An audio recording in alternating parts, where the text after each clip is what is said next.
Now I want to start discussing the UI of Maya LT.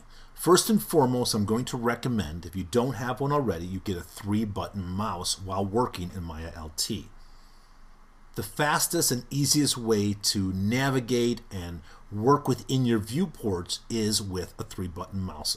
Maya LT takes advantage of your left, your right, and the middle mouse button while using modifier keys such as the Option key to change the viewing and navigation inside the viewport.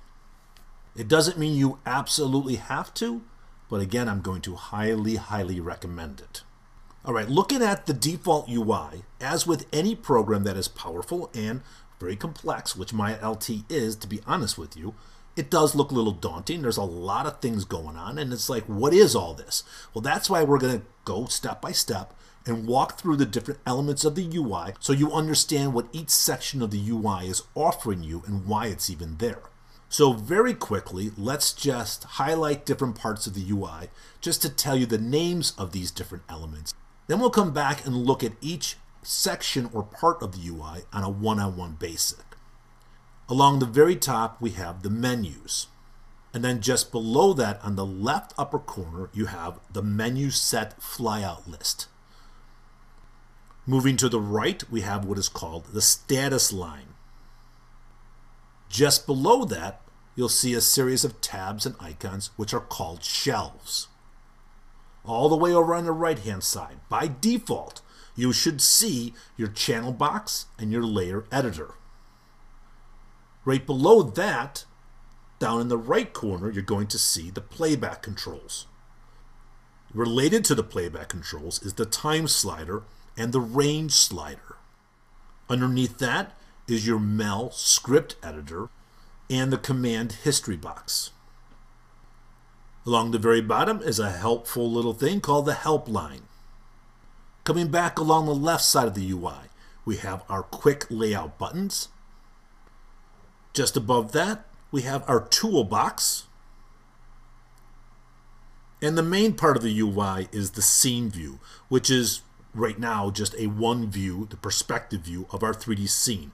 But understand that this area can be broken down into 4 different views and different configurations of looking not only at your scene in different ways, but you can have different graph editors and panels and so on, which we're going to explore as we move along. Alright, let's start digging deep into each section now. We'll start with our menu along the top. Very typical on any Mac or Windows software, you've got a series of different menus to access controls, commands, and options galore, right? In fact, let me go into our display for a second, and you'll notice I come down, there's an option for UI elements, and obviously we have a flyout. And all the different elements of the UI we just briefly discussed and looked at are available to be either shown or hidden with this flyout. Also notice the lines above the top of the flyout. If I come out here and I click on that when it's highlighted, I now get a floating window of that actual flyout. And that's available throughout all these different commands. You can have different floating windows for any element of the flyout. But just quickly understand, you can go and hide and show all the elements we just talked about. You want to hide the shelves? Click the shelf button. And now you can see the check is gone and the shelves are no longer displayed in my UI. I want to bring them back, just click on them to bring them back. You can even hide all the elements, and now all I have is a viewport, or I can say restore my UI, and now my UI will come back to the default or last configuration that I had set up. Let me close that and discard that. So as we can see, typical file, new scene, open scene, save scene, import, export, project window. We looked at that in a second ago. Edit menu has all different type of edit options from paste and copy and whatever. We have modify, create, display, window. I'm bringing this up for a reason. These 6 menus I just mentioned will always be displayed in your UI. So file, edit, modify, create, display, and window. Also, just a point of note, if I go all the way to the end on the right-hand side, apps and help will also always be displayed in your menus. The reason why I bring that up is we've got a series of menus that are relevant to what is called the menu set.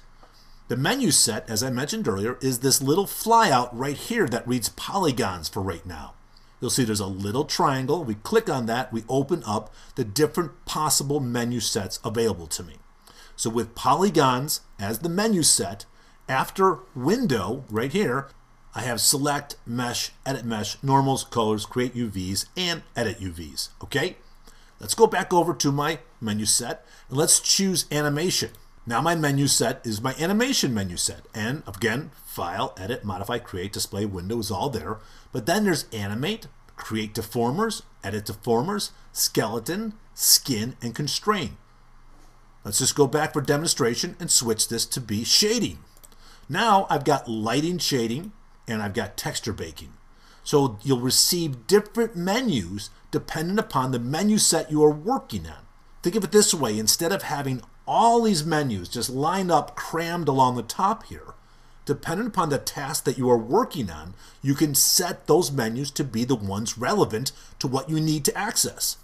So if I go back to polygons, the default, I'm working on my polygons. These are the menu sets I want to be able to get to quickly. All right, let's go down now. After our menu set, the same line, this is called the status line, right along here. We have several different icons for typical tasks and typical commands you want to access all the time. And they're broken down into sections or groups, if you will. And you can expose and hide the different groups with this little dashed line that you see here, this dash-like separator. If I hold my cursor right over this very first one, you can see you get a nice flyout telling you what it is. You can show or hide the file icons. So if I click on it, I don't see those three icons anymore. And now if I want to expand or show it again, you'll see now there's a little triangle pointing to the right. I click on it once again. Those three are now exposed, the file icons, which are your typical new scene, open scene, and save scene. And again, notice you get a nice little tool tip of what exactly it is you are hovering over, plus the hotkey of Control S for save scene, Control O for open scene, and we get new, Control N, new scene. Moving over to the right, we now have another selection. And if you don't know what the section or the group is, again, hold your cursor over the dividing line and it will tell you what it is. So this is the selection set icon.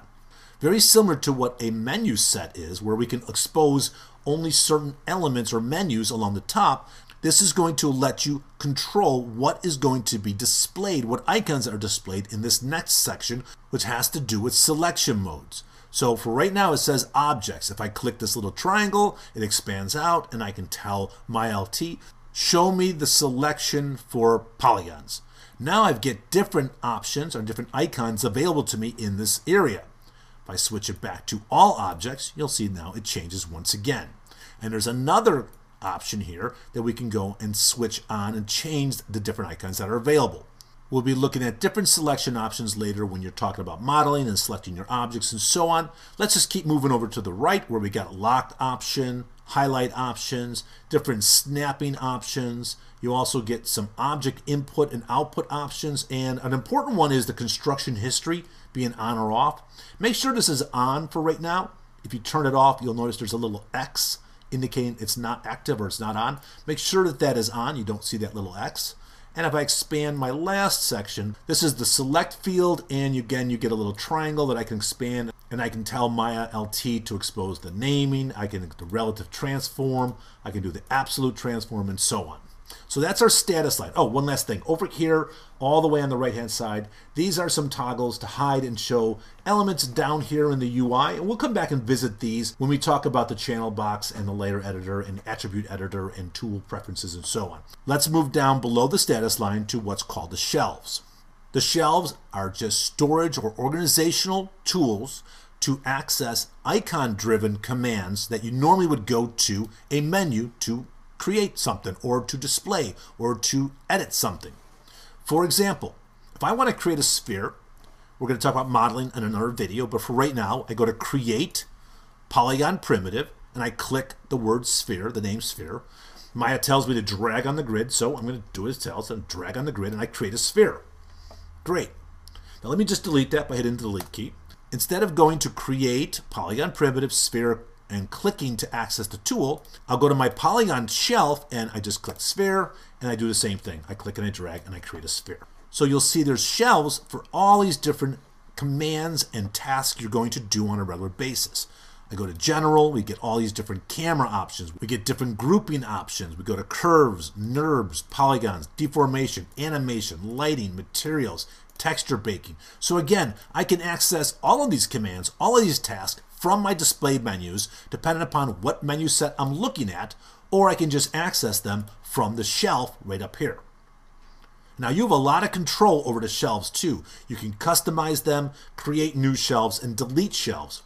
Going over here on this left side of the shelves, you'll see a couple little icons. The top one looks like a rectangle of some kind. If I click on that, this allows me to jump to a different shelf by choosing it from the list. So I choose Animate. I'm now looking at the Animation shelf.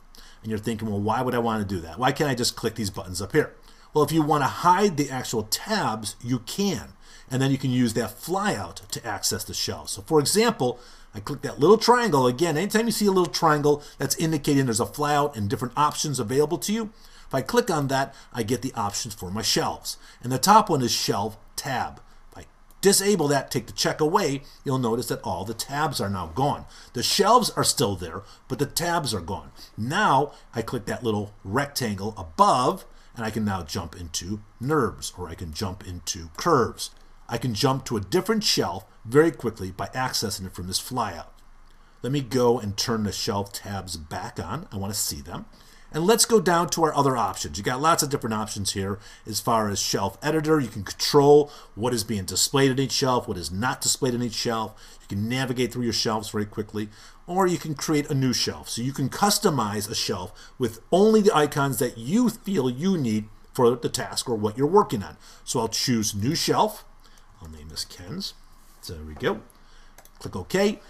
Now I get a new shelf that is named Ken's, and I want to start putting tools and icons in here. To do that, I go over to my Create menu or any menu up here, go to the tool that I want to add to the current shelf, and I'll hold the Shift and Control, and I click on it. Now you'll notice a sphere icon just appeared. So now I can go and say, let's put a camera in here. So again, Shift, Control, click on Camera. Now the camera icon or camera tool has been added to it. I can add a text tool. So Shift, Control, there the text tool is now added. And it goes further. We can go to different UI elements. Maybe I want quick access to one of the graph editors or another window. So I want the outliner. I want an icon so I can just click on it and get to my outliner. So I hold Shift, Control from the window menu. And now the outliner is available to me just by clicking the button that's in my shelf. The outliner is a great tool, a great feature we have here to access all the different elements that are inside of my scene by selecting them and controlling them and so on. I'll click the close button for the outliner to discard that right now. Also, once you've customized and you've set up a different shelf, you can go and you can save your shelf, save all shelves, you can load shelves, and you can of course delete shelves. Now remember, deleting the shelf, if you have not saved it already, is a permanent thing. You cannot undo it, but I'm going to do it anyways. I want to get rid of Ken's shelf. So I choose Delete Shelf, and I say, okay, get rid of it. And now I'm back to having just my default shelves available to me.